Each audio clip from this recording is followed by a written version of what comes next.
வணக்கம் மக்களே. எந்த பொறுப்பை யார்கிட்ட கொடுக்குறோம் அப்படிங்கிறதெல்லாம் ஒருத்தரோட வெற்றியே இருக்குன்னு சொல்லுவாங்க. இங்கே அது விளக்குற மாதிரி ஒரு கதை இருக்குது. நாயும் பூனையும் ஒன்று பார்த்து ஏன் உருமவும் குறைக்கவும் செய்யுது தெரியுமா? போலந்து நாட்டு கதை இது. நாய், பூனை, எலி இப்படி எல்லாம் மூணும் ஒரு காலத்தில் ரொம்ப சிநேகிதமாக இருந்துச்சான்.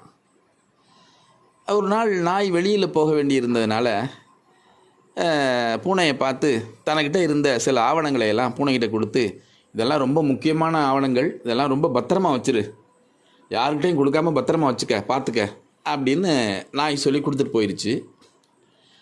பூனையோ அங்கேயும் இங்கேயும் போய் வேட்டையாடி சாப்பிட்ற பிராணி. அது ஒரு இடத்துக்குள்ள படுத்து கிடந்தால் சாப்பாடு கிடைக்குமா அதுக்கு? அதனால் பாதுகாப்பாக வச்சுக்கிறது ரொம்ப சிரமம் இந்த ஆவணங்களை எல்லாம். அது என்ன யோசிச்சு அப்படின்னா, எலியை கூப்பிடுது.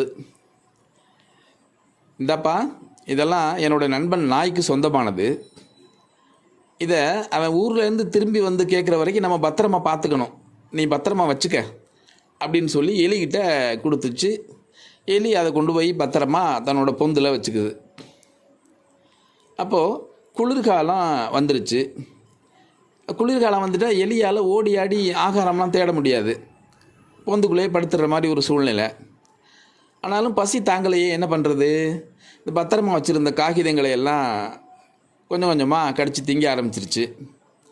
ஊர்லேருந்து திரும்பி வந்த அந்த நாய் பூனையை பார்த்து, நான் கொடுத்த அந்த ஆவணங்களை எல்லாம் கொடு அப்படின்னு நாய் வந்து பூனைக்கிட்ட கேட்குது.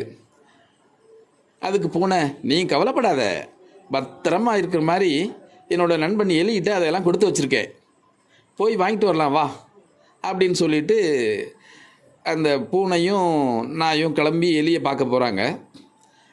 அங்கே எலி பொந்தில் போய் பார்த்தாக்க சில காகிதங்கள் ரொம்ப துண்டு துண்டாக கிடக்கிறத பார்த்தவும் பூனைக்கு ரொம்ப கோவம் வந்துருச்சு.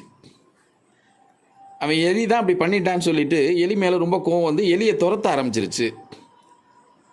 உனக்கிட்ட கொடுத்ததை நீ ஏன்டா எலிக்கிட்ட கொடுத்த அப்படின்னு நாய் பூனையை துரத்த ஆரம்பிச்சிருச்சு. அன்னையிலிருந்து தான் எலியை கண்டா பூனை துரத்துது, பூனையை கண்டா நாய் துரத்துது. இந்த கதை கற்பனையானது தான் அப்படின்னாலும் எவரிடம் எதை ஒப்படைக்க வேண்டும் அப்படிங்கிற ஒரு எச்சரிக்கையாக இருக்கணுங்கிற ஒரு நல்ல விஷயம் இதில் தெரியுது. இந்த கதை உங்களுக்கு பிடிச்சிருக்குன்னு நினைக்கிறேன். இன்னொரு நாள் இன்னொரு கதையோடு சந்திப்போமா? அதுவரைக்கும் அன்புடன் உங்கள் காசாவயல் கண்ணன்.